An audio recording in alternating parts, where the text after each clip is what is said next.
10, 14, 18 का सर्वांतर ज्ञात करो। क्या निकालना है इसका सर्वांतर? बोर्ड में 1 या 2 नंबर में आता है क्वेश्चन।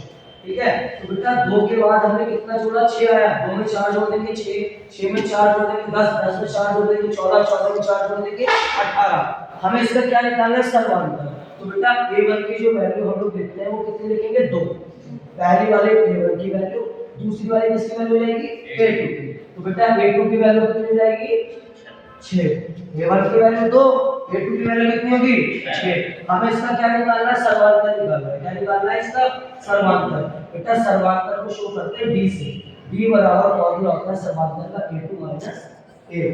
ये सर्वांतर का सूत्र होता है। किसका फॉर्मूला होता है? सर्वांतर। किसका होता है? ये सर्वांतर का सूत्र।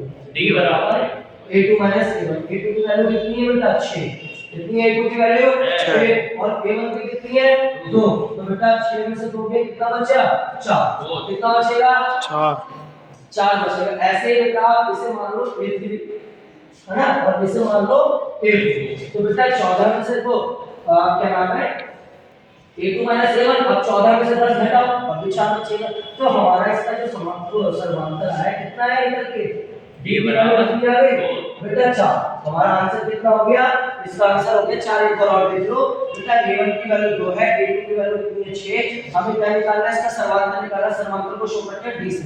d बराबर फॉर्मूला क्या हुआ? a2 a1। a2 की वैल्यू कितनी है? 6। a1 की वैल्यू कितनी है? 2। 6 में से 2 गए, कितना बचा? 4। तो बेटा हमारा सर्वांतर आ गया d की वैल्यू 4।